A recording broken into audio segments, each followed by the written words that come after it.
Inside the Birds is back. What's going on, everybody? It is Geoff Mosher, Adam Caplan, and we got a lot to talk about in this podcast. Obviously, we did our emergency ITB last week when Bryce Huff was traded. We went through what, we've been saying for a while. We didn't think Bryce Huff was going to be on the 53, and the June 1st deadline got closer, and bam, a deal was made to the 49ers. So we've covered all that. So now what we're going to do is sort of take a look at the Eagles edge group as a whole without Bryce Huff and maybe further explain some of the moves they made in the offseason. Then we're going to go inside who's left in the available free agent edge rusher group, because as Adam likes to say, it's one of your favorite terms. Hey, some people might see it as a buyer's market, Adam. Oh, it is in a big way, man. It's funny you say that. In fact, I was going to put that segment, the buyers group for NFL clubs, because the sellers group is in March. Right. It's actually deeper. There's some really good names on here. There's some good. See, here's the thing, and as we set this up, okay, the function of the show is for people to understand the older guys are on the street, and there's a commonality of about 7 of them. They're the same age, kind of weird, 32. They're going to have to accept that the Eagles want J.X. Hunt to play, okay? It doesn't mean he can't be in a rotation. They'll have a rotation. But you can't lower him to 30% playtime. That's not what they want. And that's why folks have to be careful with their fantasy football roster mixing, where fans just throw any name out here. Could we have this guy? Could we have that guy? They never look at money. They just look at names. It's like same as Major League Baseball. The fans want names without knowing. They don't talk about cash, what's going to cost. And also, and this is huge for the coaches and the front office even more, because the front office does not want their younger players to lose playing time who should be playing. And that's the push and pull that you have with coaches. Hey, we want our guys on the field. Well, the head coach doesn't have to worry about saving his job or worrying about, oh, do I have to play veterans because I got to keep my job? Well, he just won a Super Bowl and he just got a new contract. He doesn't have to do any of that stuff. No, he does not. Was it 2 years ago what Nick said late in the season, of the 23 season? But, I got to win. He was just talking about, they got to win games. And that was, it didn't come off well the way he said it. Right. Which is funny because, as we reported at the time, when he got hired, a big selling point for him in their interview was that he put a big emphasis on player development, and they loved hearing that. And you've seen it a lot, by the way. This staff has done a much better job than the Peterson's last staff.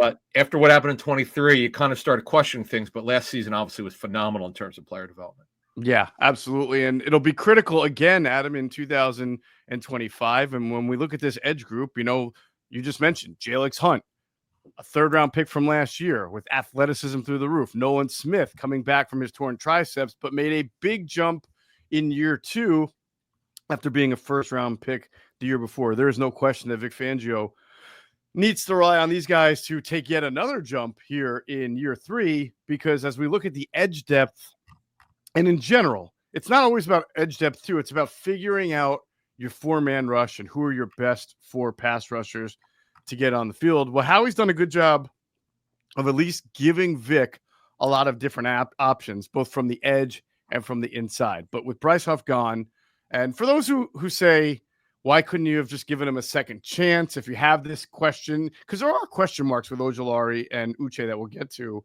why wouldn't you give him a chance? But as we explained in the last pod, he made so much money for a guy who didn't have a role, and more importantly, did not have an advocate. So what I'm saying is he doesn't get a second chance because Vic Fangio, who just put together the #1 defense in the NFL last year, has the 2 guys we were just talking about and other guys, including Jalen Carter. And he opted not to play Bryce Huff, even when Huff got over the wrist injury. And at this point, they're not going to force feed him snaps, and they're not going to have him sit around for a whole year, another year, and make more money, the same money he was owed to make before the revision, and maybe not, and probably not get into it. So it made no sense. It was time to move on, and they had a good opportunity to do it.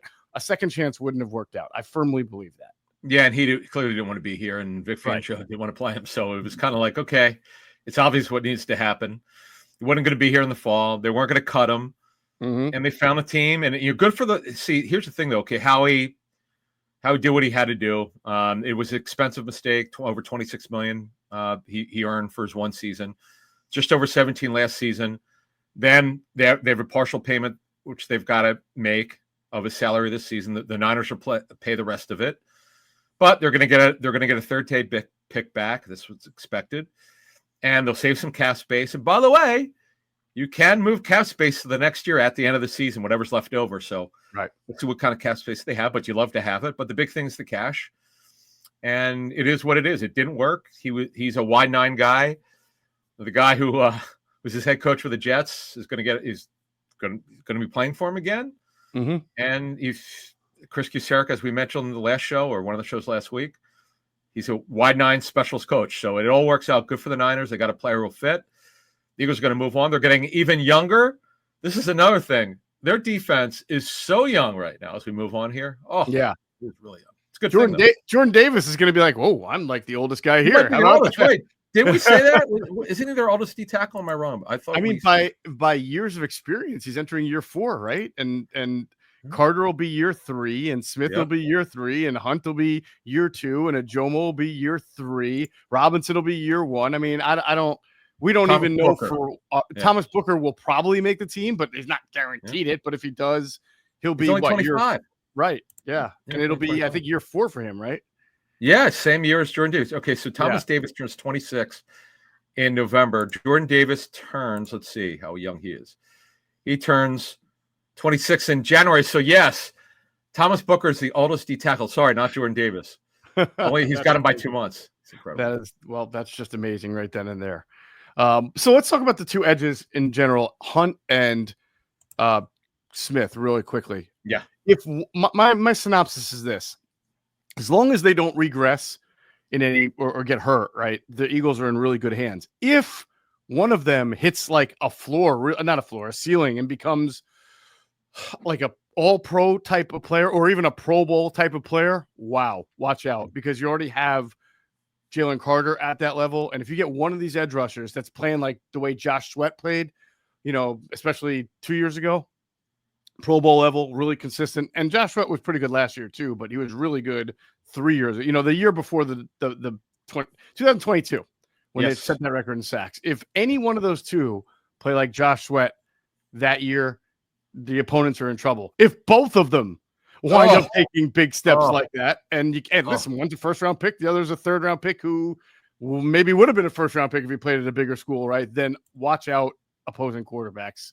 This could be one of the fiercest 4-man rushes ever if that's the case.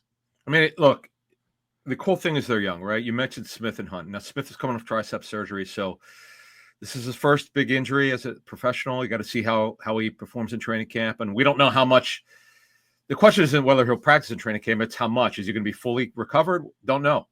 Jalen Hunt, you love what you saw last quarter of the season plus playoffs. You want to build on that. As I said at the top of the show, you don't want to limit him. You want him to progress, and you don't do it by cutting down his snaps. Mm-hmm. Now, overall for the season, only played in 25% of it, but that's the totality of the season.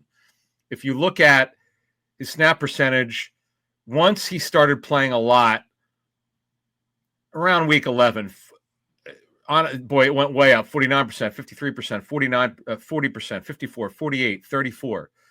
And then they kind of rotated him more in the playoffs. His snap counts went down a little bit, then went up. The bottom line is he should be a 45 to 60% play count in terms of percentage of snaps. Mm-hmm. Which means he's going to be in a rotation, but you don't want to limit him. Now, as you said, let's say he's kicking ass. Well, you don't want to. It's like you want to. And we'll get to the list in a minute, a couple minutes here, of veterans though. But if he's really progressing farther than anyone could have seen, you don't want to limit his progress by having to play like some veteran who you promised that would get playing time. Which they shouldn't do, by the way. They should not do that. Right. If you're a veteran who comes in here, you're told what the deal is. We're playing Nolan Smith. We're playing Hunt. We've got Ojulari. You want to take a look at Uche. We're going to give Jihad Campbell some snaps at edge. We want to take a look at Powell Ryland in training camp. We need one more guy. You're that guy. Okay? You're going to be that other guy's going to be the mix. Yep. If you make our team, you're probably going to see a third of percent of the playing time. You got to live with. Are you cool with that? If not, we're not signing you. That's it. Yep. Simple as that. Yeah. And so that brings us to the next two guys. I mean, and the depth that they have, Ojulari and Uche, neither of which have any, I'm not trying to be rude, but no ground to stand on saying, oh, I should be playing this amount of snaps. I mean, Uche is trying to resurrect his career. He's only had one good year of his career. And the thing with Ojulari, who I've always liked, loved him coming out of LSU, is just staying healthy. I mean, he's missed almost a third of the games he's been available to play because of injury. But I do remember talking with Sam Finkel. He did like kind of an analytical breakdown of all Went the to Georgia, not LSU, by the way. I'm sorry. Yeah. His brother did. Didn't his brother go to LSU? Yes. BJ, I think, played at LSU. There you go. Thank you for that. I remember we did a little analytical breakdown on Inside the Data with Sam Finkel. And if you look at sacks per game throughout a career, he was right up there with any. Ojulari averages like a half a sack per game. I mean, that's over 8 to 10 for a season. That's pretty good for a number 3 pass rusher. So if this guy can stay healthy, they really have a really good 3-man rotation. And maybe, well, I was going to say maybe being in a rotation will help him. But even with the Giants, he was in a rotation and struggled to stay healthy. Right. And understand, folks. So a couple things off what you just said. So in training camp, you have 3 teams of your defense, right? And you start 2 edges. So you have 6 who will rotate.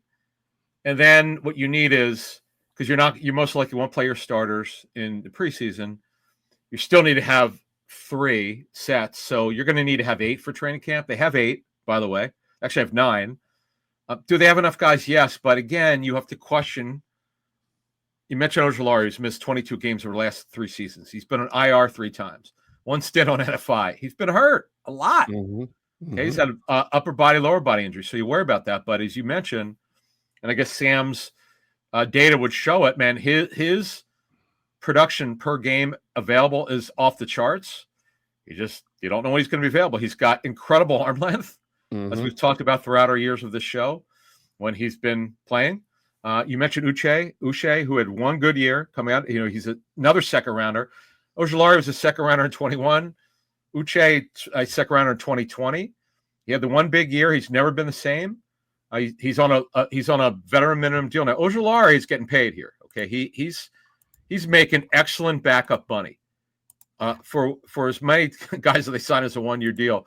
He got the good deal. I mean, he got it's $3 million, but there's some upside to it to get him over $4 million. So it's funny. He's got a 4-year void. You got to laugh. Yeah.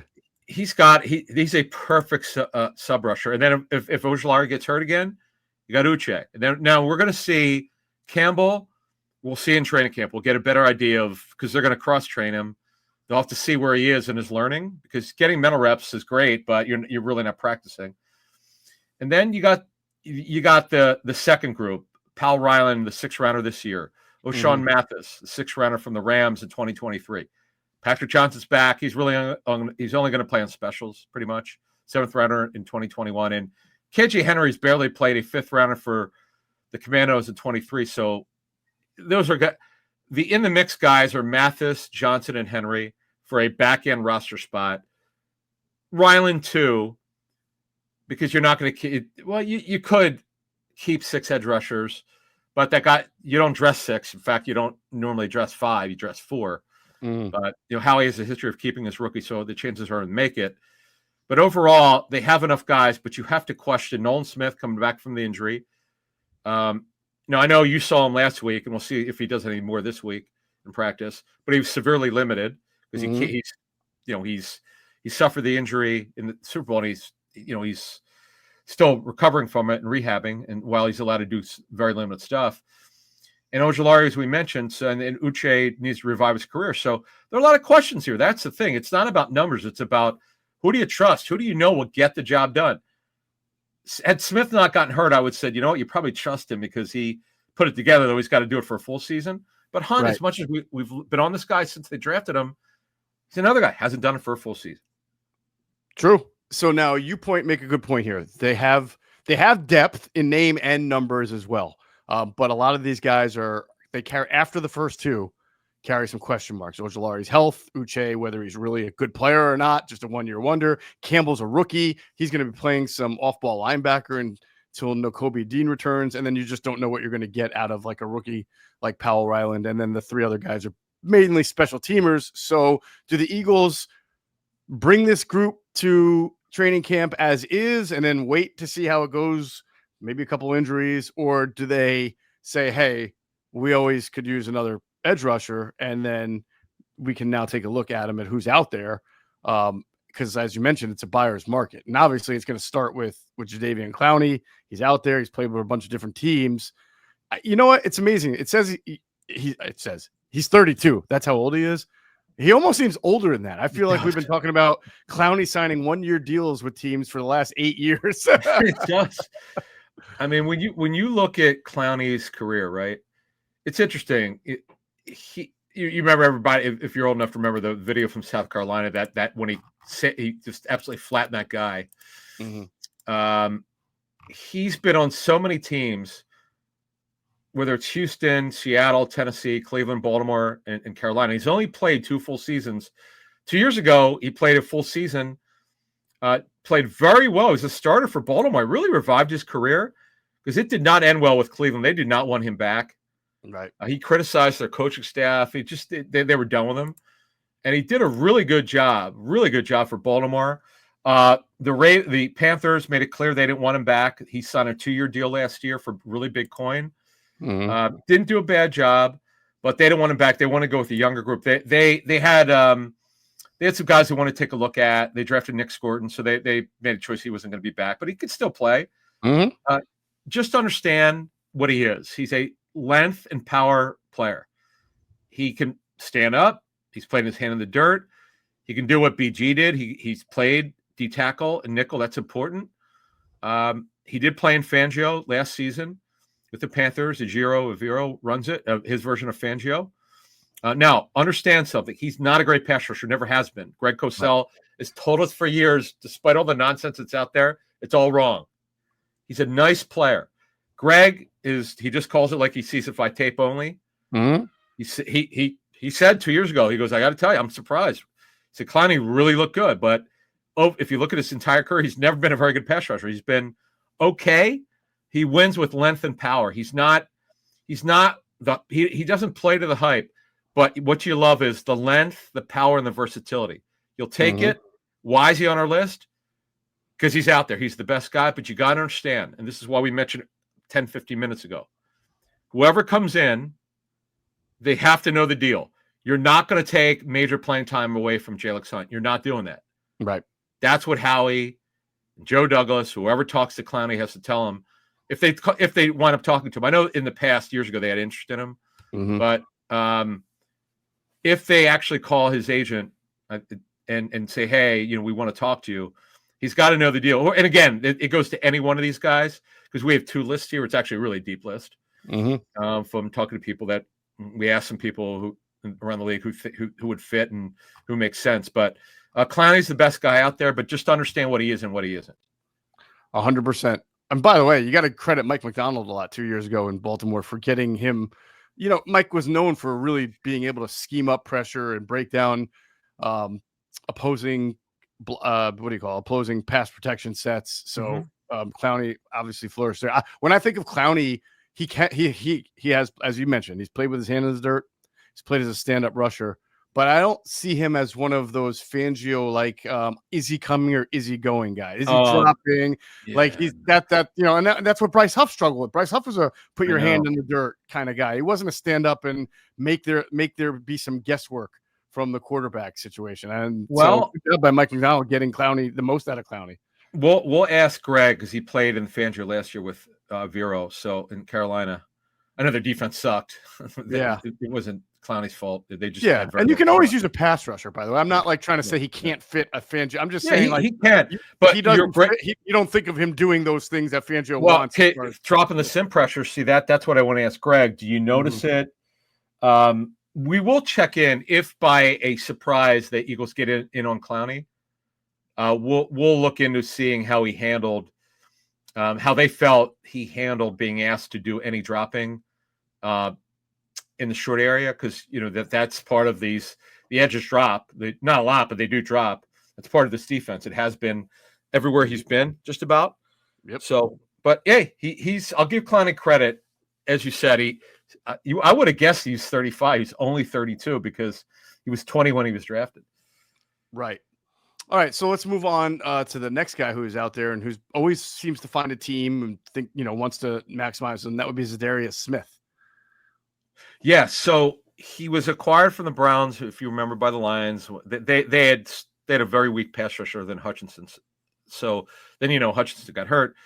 So the Lions, they weren't going to pay him. He was owed $11 million. They weren't going to pay him his roster bonus for the cash, $11 million. So they cut him. Mm-hmm. There's a possibility he comes back to Detroit, obviously a lot cheaper number. Now, he's a power rusher. He's most of his career was as a stand-up edge rusher for Green Bay. He's played in the wide nine. He's played in the dirt. He's played standing up, hand down. Could he play in Fangio? Ask him to drop a little bit. That's something they would have to figure out. He does turn 33 September. He knows the deal. He knows he's near the end of his career. He's had a very good quality career. Mm-hmm. Again, he's another guy. This is how these questions. This is how GMs have questions when they tell the agents. They go, "Listen, here's the deal. Here's our situation. We need one more guy. We'd love to have a veteran like your guy, but he comes in here. He's going to have a limited role. If he wants to try to win a Super Bowl, which hopefully he wants to get one, because Zadarius doesn't have one, you have a chance to win here. If not, sorry, you can go somewhere else." There you go. Now, a guy who's already won a championship and may want another one and have that mindset, Adam, is Shaq Barrett. He won one with the Buccaneers. He's going to be 33 in November. Now, a lot of people associate him with also playing for the Broncos, but he did not cross over with Fangio. He didn't. Yeah, in fact, his last year was 18 and Vic came in at 19, so he missed him by a season. He's a stand-up pass rusher. I know he's had some injuries. He's older again, as you said. He turns 33 in November.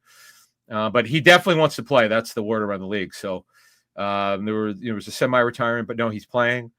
He's another guy. He at this point, he's taken a limited role, pretty high character guy. Next up is Matthew Judon. Boy, man, for years, this dude, he was a dude, man. He was and then he wanted a new deal. New England wasn't giving it to him, and I guess they knew something. He goes to Atlanta. It didn't work at all. Yep. Wow. Yep. He's pretty much. I was shocked, by the way. I really thought I thought he would give them some juice. Oh, and they needed it badly. Atlanta had no pass rush. Oh, terrible pass rush. Anemic. He's a stand-up pass rusher. He has dropped some. He did with New England, as I understand it. But he's turns 33 in August, so he's near the end. He's got to understand it. See, this is what you got to understand with NFL players, particularly defensive players. 31 through 33, man, their legs, they lose explosiveness. Boy, did he drop. Yeah. I don't know what he has left, but he's got to accept the limited role. And that he's if you look at this list, Preston Smith, another Smith, he's another guy, 32, turns 33 in November, stand-up pass rusher with Green Bay, Washington, Pittsburgh. He knows the deal. Limited role here. He's another guy. Now, again, you talked about the sim pressures. These guys, in the short area, you got to understand, guys, you got to drop. You're going to have to do it if you want to play here. That's the conversation. So, Adam, you know how they say the NFL stands for not for long, right? Yep. It was only 3 years ago, in 2022, that Matthew Judon and Josh Uche were teammates and combined for 27 sacks. Wow, is that right? Judon had 15 and a half, if I'm not mistaken. Yeah, and Uche had 11 and a half that year. That was 2020. Sign Judon. Maybe they get it together again. They get 15. The band back together, right? Isn't that crazy? And now one guy's on the street and the other guy is fourth on a totem pole, maybe, right? I mean, we don't know. Right now he is, but who knows if Uche is going to really make the team. But wow, you don't see that kind of fall from grace between you guys, two guys on the team, same team. That's pretty crazy. So you have to remember, he was really good for Baltimore, and then great for New England for a while, and then he obviously lost it. They saw it. That's why they didn't extend his contract. And Atlanta got desperate. It didn't work for them. And he's 33 in August, which means he's 33 in NFL years. That's, you're kind of near the end. Sorry, BG crushed father time. Like, that never happens. Like 36 years old. He still could have played, by the way. Still played well. But that's, by the way, that's a kind of role. 35, 40% play time at the most. Okay. The next guy. Now, this is interesting. Now, he's one of the guys not 32 or 33. Yep. Dewan Smoot, drafted by Eagles senior personnel director advisor Dave Caldwell in 2017 with the Jaguars in the 3rd round. He had wrist surgery with the Bills last season. He did come back for the stretch run. He's known strictly as a power rusher, okay rusher. Will play the edge against the run. I don't know if he's been able to drop. He did have a torn Achilles in 2022. Has come back from that. Mm-hmm. He's 30. He kind of knows the deal. Now he was able to see what it's like winning with the Bills. Good for him. Dewan is able to win a little bit with Buffalo, but he's out there. One of my favorite players, just because his story is great. The next guy, Dennis Gardeck. If you follow the NFL closely, he's a guy. He's a self-made player. He was an undrafted free agent in 2018. Worked his way up over a number of years to be a starter, special teams player, decent pass rusher. Now, unfortunately, he tore his ACL last season. Not going to cost you anything. He kind of looks like Van Ginkel. He had all the long hair. Stand-up pass rusher. Does turn 31 in August, coming off an ACL. Ooh, that's not good. But you know what? He's a guy that, I'll tell you, teams should he got hurt. I don't know the month, but bottom line is he should be working out for teams when he's clear to work out. Yeah. So teams could see where he's at. But he's been a nice player, man. Dennis Gardeck. Sure. He kind of like one of those hair on fire types. Exactly. That's the way he plays. Really good, really cool story. And to round out this first list before we get to the second list. Now, this guy, Joe Douglas signed him. Suffered the torn Achilles. I was at that training camp that day in 2021 with the Jets, and they didn't know exactly what it was. They had a fear it was a torn Achilles, and it was a torn Achilles. He's never been the same. Bounced around a little bit. Did a nice job as a sub-package rusher. That's Carl Lawson with the Cowboys. He turns 30 in June. He's healthy. You know what? That's the perfect guy for this kind of role. Limited role. Now, again, can he drop? You got it. Vic's got this is the thing. Howie and Vic need to get on the same page on this thing. And in terms of dropping in the short area, the flat area, that's part of my buddy who worked for him with Denver has mentioned this. That's part of this scheme. And Greg's mentioned, I don't know how many times the sim pressures. Well, that's part of it. Yeah. I don't know, but guy's a good player, Carl Lawson. Yeah, definitely. So that's a good list. These guys, I feel like the Eagles would have to have an injury or something a couple weeks into camp where they're not happy. I don't know. Would you think that? Could you see the Eagles signing any one of these type of guys before camp started? Well, here's the thing. Veterans love missing OTAs, and you know what's funny? Bill Polian told me at one time. This is going back a number of years. It was a production meeting at ESPN for the NFL Insider Show. We were just talking about guys holding out, guys not showing up the offseason. He said, you know what? Veterans, they've been there, done that. He goes, you know what? Honestly, they don't really need to go. And I was kind of surprised he said that. He was explaining it. If they know the scheme, why do they really need to go other than the mandatory camp, which they have to show up for? He actually didn't have a problem with it. I was like, okay, that's interesting. So if you're Clowney, Zadarius Smith, Shaq Barrett, Judon, Preston Smith, Dewan Smoot, Gardeck had the ACL, Carl Lawson, Tyus Bowser, I wanted to add him. Now, this guy's a speed rusher, 30 years old, was a second rounder formerly of the Ravens, who's bounced around a little bit. He's unfortunately had two major injuries, torn Achilles and torn ACL, but he's healthy, I'm told. This guy, he's another guy. Before we get to the second list, he's a guy that just needs a chance. He was with Miami last season. I know Seattle liked him as well. A lot of these guys on the second part of this first list, they know they're kind of at the crossroads of the career. Like Carl Lawson, he just needs to play. Yes. You know, a third of the snaps. That he could do well as a sub-package rusher. I agree. It's like you said, it's a buyer's market. There's a lot of guys out there who can help you if you use them the correct way in limited snaps. It feels like each one of them that we mentioned has some juice left. You just gotta squeeze it gently and at the right times. It's like that orange or that you got. It's like, there's still a little more juice in there. You just got to put a little more pressure on, but not too much because you don't want to swipe that thing. And hang on, is the juice worth the squeeze? Well, that is a question the Eagles will have to ask themselves. Good Good segue there. All right, we're going to get to a few more guys on the market that fall into a little bit of a different category, a little older, but still, I guess the question is, do they have any juice left? But before we do that, let us talk about the fact that Father's Day is 2 weeks from this past Sunday, and I can think of a great Father's Day gift. It is a gift card to Stretch Zone, or even a membership to Stretch Zone. All right, you can give them an e-card. You can do that the traditional way, and you email it to them, and it's received within 5 to 6 days for the recipient, or you just stop in to your nearest location and get it done there with somebody at the counter. They'll be happy to work with you. Great customer service from our friends at Stretch Zone, which has 13 locations in Pennsylvania and New Jersey. Let them know where it is, Adam. Yeah, by the way, so shout out to Tyler McGrogan from the Devon location. He gave me an awesome stretch. Nice. On Sunday, because I play early today. I play very early tennis every Monday, and it's a grueling challenge. It's a singles clinic, and it kills me. I mean, it's very physical. So anyway, I hadn't seen Tyler in a while. He's a huge Philly Flyers and Eagles fan, so we always talk Eagles. So I get my traps done for any of you who play racket sports, whether it's padel, by the way. I don't know if you folks know what padel is. Sort of never heard of it. Yeah, it's a glass enclosed, sort of like pickleball, short area racket sport. It's really cool. But if you're a pickleball or a tennis player like me, I highly suggest getting your traps done. That's your outer arm next to your deltoid, and I get it stretched. I mean, I get that. Without doing it, I couldn't play tennis. I have to get them stretched. So he did a phenomenal job. But their locations, Haverford, it's about 10 minutes from the Devon location on 30.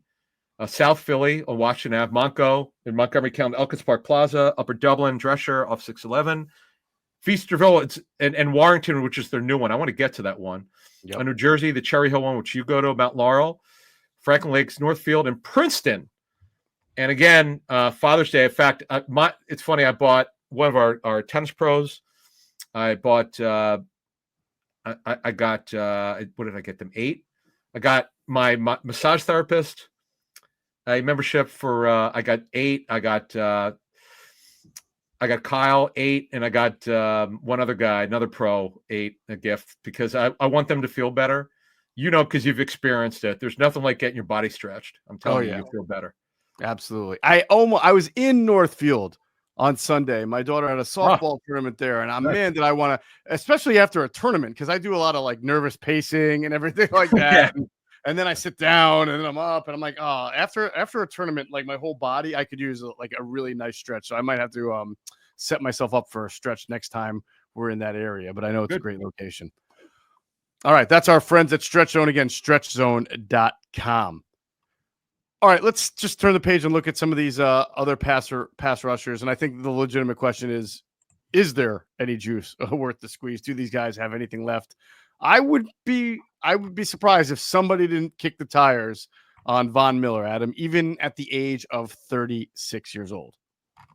Yeah, he turned 36 this past March. Now, he could still play, but it's funny. Remember I said you have 30 to 40% play time? Well, you got 33% of defensive snaps for the Bills last season. Yeah, look, he's had a lot of injuries late in his career. He had the ACL. He didn't play very much last season, but he showed he could still play. He again, you're looking at a guy at this point. He's been in the league a long time. I remember I think it was the Senior Bowl coming out of Texas A&M. I mean, this guy's going to be a Hall of Famer. Yep. It's just, and he has made it clear he's going to play. That's another guy. If he's willing to accept it, I mean, I would kick. If I'm the Eagles, I would kick the tires because again, he did win a Super Bowl with the Broncos. He's near the end. You just got to figure out if you think he's worth it. So that it's got to be a guy who's willing to take a reduced role, or you just don't go there.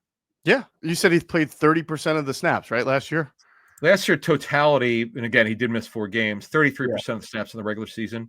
Yeah, and then 32%. Yeah, What's 8 that? quarterback hits. He had 6 sacks. Yeah, I'm looking at some. Yeah. I mean, he did these. He Fine. wouldn't even. He wouldn't play nearly that much with the Eagles. So you might be able to keep him fresher. Right. And again, they got the dropping the coverage stuff. That's just it's a discussion. I mean, the guy's 36. Come on. I mean, what? Yeah. Vic, I don't want to criticize Vic, but we have to come to the meeting on the minds here. Yeah. You gotta be careful what you ask guys to do. Well, look, I mean, he made it work with Brandon Graham. Brandon Graham didn't really drop a whole lot. When Brandon Graham was in there, he was rushing the pass. There you go. Right. Good point. Fair enough. Jerry, and by the way, just seeing these names, we're going to talk about Jerry Hughes, who's going to be 37 in August. It just gives me more. It gives me more respect if I could possibly have more for Brandon and what kind of high level he was playing at 36. I mean, we're wondering if these guys had, that we're going to talk about, have any juice left. Can they still be productive? And Brandon was out there balling like the best lineman on the Eagles when he was 36 years old. All right. Now you brought that up. Okay. I'm going to. People are going to accuse us of bias, but I'm just going to throw it out there. Actually, I'm just going to ask you this question: Who if you had your druthers? Let's say right now it's July 25th. Eagles are opening camp. Here's my list: Jadeveon Clowney, Brandon Graham. If BG said he wanted to play one more year, Darius Smith, Judon, or Barrett. Or Brandon Graham, Brandon out of that. He's already he played at a higher level last year than anybody you just mentioned. Now, if you said Brandon Graham or Von Miller, I may have to think about it. But all right, but either way, that's great. Isn't that a great testament to Brandon Graham that we have to think about it? One guy's a Hall of Famer. Well, here's the thing, though. Okay, so Von Miller, roughly third of the snaps. Okay, he could still play, but he's near the end. BG by age was near the end. I know he, obviously had another bad injury, but yeah, it'll heal. Take that into account too. By the way, that he's coming off. He had another torn tricep. I know, but he didn't lose a step. I'm sorry for that limited role. My God, that Rams game was. I'll be honest with you, and that's the game he got hurt, right? Is that the game he got hurt? Yeah. It's a shame. That might have been, had he not gotten hurt, that might have been the best game of his career. I thought he was possessed. Honestly, I thought he was having an out-of-body experience. I should at the golf, the Mid-Penn Bank event in July. I got to talk about that game. I'm dying it, and we brought that up. Because you know how they talk about in a zone? I mean, we all saw it. You didn't need to see the coaching tape. You could see it off TV. It was just ridiculous what he was doing off that short edge. It's ridiculous. Yeah, anyway. It was amazing. So this guy, so you brought up Jerry Hughes, who turns 37 in August. He's still playing. He hasn't retired yet. He struggled. Bill Polian drafted in the first round in 2010, late in the first round. He really struggled for a number of years. And then he got it going late with the Colts, but really got it going with Buffalo. That's why he continued to play. He doesn't have much left. He's out there. Now, the reason why, this guy's not old, but he's had one decent year with the Bears. That's Travis Gibson. Only turns 28. Now he turns 28 this month. Bounced around a little bit. He's like a fourth edge. Now the next guy, I know a lot of people a lot of Giant fans love this guy, and as Pat Shermer called him X, O'Shane Jimenez, who was a third rounder in 2019, turns 29 in December. Look, he's a fourth or fifth edge rusher. He's out there. Who flashed a little bit in his career, but he never did anything of significance with the Giants. Yeah, no, I would say the one thing I like about him is because he played in that Wink Martindale defense for a couple of years, so he knows how to rush, he knows how to drop. I mean, if it's going to be complex, he can handle it. If it's going to be simple, he can handle it. But he's also not going to give you a whole lot of juice in the pass rush. Yeah, it looked that way after his first year. I think he had 5 sacks or something. I don't remember, but yeah, it just never really materialized for him. But he's also playing for the Giants, so it doesn't materialize for a lot of people. Yeah. So overall, I know we mentioned Von Miller. It's just I see, the thing is, it's like BG never really dropped off. Right. Miller's clearly not the same player. It's just a matter of which guy will accept his role. Okay, maybe Von Miller would. Well, he knows he's not a starter at this point. That's not even a question. It's just again, as we started the show, and we'll move on here in a second, it's a major buyer's market. There's so many good names out there for this type of role. This limited role, a 30 to 40% play time. Mm-hmm. You find you find 3 or 4 players that you get leverage with. Would you like to win a Super Bowl? You could come here, but you know your role. That's right. As The Rock once said, know your role and know shut your role. Mouth. Come in and or sack quarterbacks. What's that? That was The Rock. Know your role and shut your mouth. And then oh yeah. Come in and sack quarterbacks. What did Sterling Sharp, the line, when I worked with him a couple decades ago, what the hell was his line? Oh, he had a line? He had a great line, yeah. And John Hanson and I would repeat it a lot. Oh, I'm gosh, Jesus. That's all right. I don't have Sterling's number, but maybe I have to find out. You'll remember it by the next pod. It's very similar to know your role. I can't remember. Go ahead.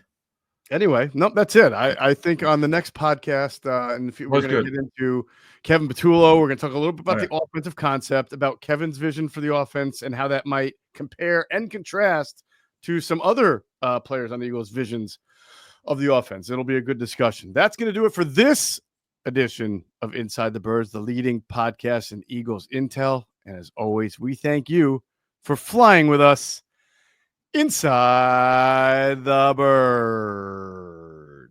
Be sure to check out our friends at PHLSportsNation.com. They're enhancing the fans' experience with their coverage of all Philadelphia sports teams. For the fan, by the fan is their motto. So make sure you check them out at PHLSportsNation.com and on Twitter at PHLSportsNation.